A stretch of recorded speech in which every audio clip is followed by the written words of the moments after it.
Avant que cette vidéo ne commence, n'oublie pas de souscrire au Patreon de la chaîne, car outre le fait de m'enrichir avec celui-ci, il me permet de pouvoir te proposer des vidéos non censurées, exclusives et avec des droits d'auteur. On peut commencer la vidéo. C'était bien. Good. On va repartir. Alors, pourquoi les femmes sont-elles plus petites que les hommes? Non, c'est pas possible, j'ai pas entendu ça. Pourquoi les femmes font-elles entre 6 et 18 cm de moins en moyenne dans le monde que les hommes? Eh bien parce que nous avons été privés de nourriture et ce depuis la nuit des temps. La femme est plus petite que l'homme et c'est pas très logique. Dans le monde animal, on voit que c'est même souvent l'inverse, surtout chez les mammifères. On voit que la femelle est plus grande, plus grosse que le mâle.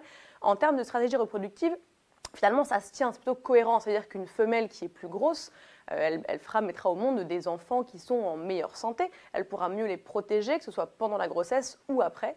Donc finalement, cette discrimination de taille, ce qu'on appelle le dimorphisme sexuel entre les mâles, les femelles et a fortiori les femmes et les hommes, puisque aujourd'hui en France par exemple, les femmes ont en moyenne 15 cm de différence avec les hommes, cette différence de taille n'est pas très cohérente. Ça vient du fait que les hommes se sont appropriés, ont eu le monopole, eux-mêmes se sont arrogés ce monopole, personne n'a décidé pour eux, de la viande et de la graisse, de tout ce qu'il y a dans le lait, le beurre, tout ce qui est dérivé des produits animaux. Et en fait, cette graisse et ces protéines sont hyper importantes dans le développement osseux, dans la croissance. Donc ça donnait, premièrement, des femmes qui étaient plus petites, puisqu'elles se développaient moins que les hommes, donc elles avaient moins de muscles, tout simplement, puis elles étaient beaucoup petites en taille. Deuxièmement, c'est que les femmes grandes sont mortes plus rapidement, donc elles n'avaient pas assez à manger, puisqu'on les empêchait de manger ce qu'il fallait pour leur taille. Donc ces femmes-là, leur gène s'est un peu éteint dans la grande évolution de l'être humain, donc les femmes plus petites ont survécu et pas les grandes. Ce qui est intéressant, c'est qu'il n'y a aucune logique nutritionnelle dans cette discrimination de protéines, de graisse et notamment de fer. Dans la viande rouge, il y a beaucoup de fer, il n'y en a pas que dans la viande rouge, il y en a beaucoup aussi dans les légumineuses, dans la spiruline par exemple, qui est une algue.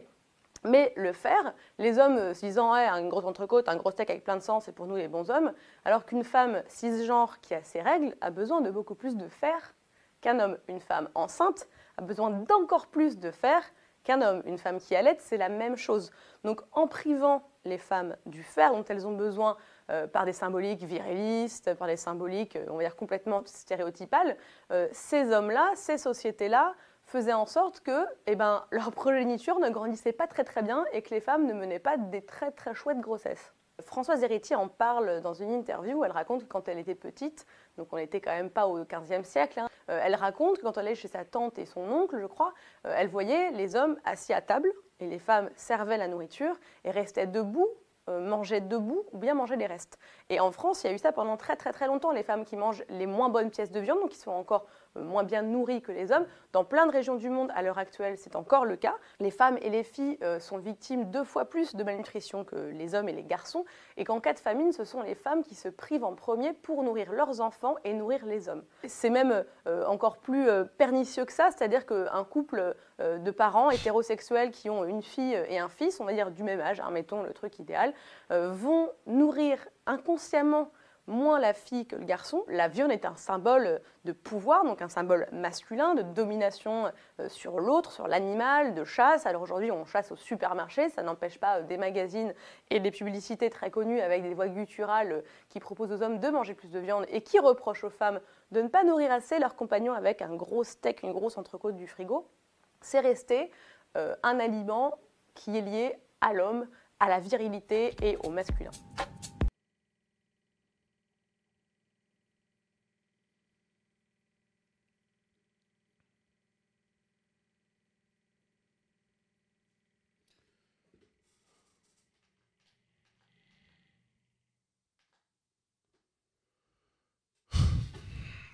C'est la première fois depuis le début de cette chaîne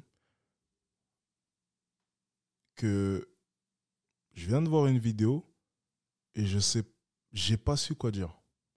C'est la première fois, et je vous jure, depuis le début des vidéos réactions, que j'ai regardé une vidéo et je ne savais pas quand arrêter le carnage. En fait, je me demandais, mais quand est-ce qu'elle allait s'arrêter? C'est la première fois que je ne savais pas quoi dire. Et vous savez à quel point est-ce que j'ai toujours quelque chose à dire. J'ai pas trouvé les mots et je les ai toujours pas.